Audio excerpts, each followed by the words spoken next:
کراچی سے ہمارے نمائندہ سید رضا شاہ کی رپورٹ کے مطابق پاکستان مسلم لیگ نون لیبر ونگ کراچی ڈویژن کی جانب سے چھوٹا گیٹ بس اسٹاپ پر خادم پاکستان میاں شہباز شریف کو پاکستان کے وزیر اعظم کا حلف اٹھانے کی خوشی میں جشن منایا گیا۔ لیبر ونگ سندھ کے صدر سید منور رضا کی قیادت میں کراچی ڈویژن کے صدر اخلاق ہاشمی، جنرل سیکریٹری محبوب الہی نے جشن کا اہتمام کیا۔ تمام اہل علاقے گرین ٹاؤن، چھوٹا گیٹ، گولڈن ٹاؤن کو مٹھائیاں بانٹی اور آتش بازی کی گئی۔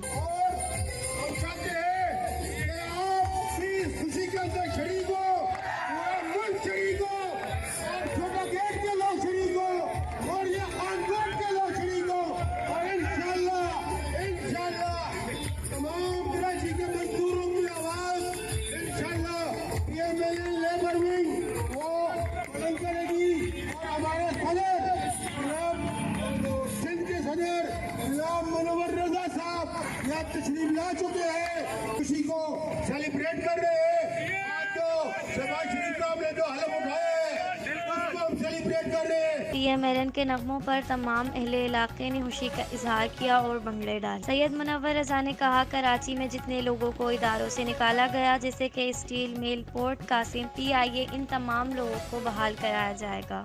اس موقع پر خورشید ہزاروی، حنیف شاہ، شہناز اختر، لال بلوچ، پروین، سونیا ملک، فیاض ملک، جاوید، عبدالحق ملک عطا کے ساتھ ساتھ کافی تعداد میں عہدیداروں اور کارکنوں نے شرکت کی۔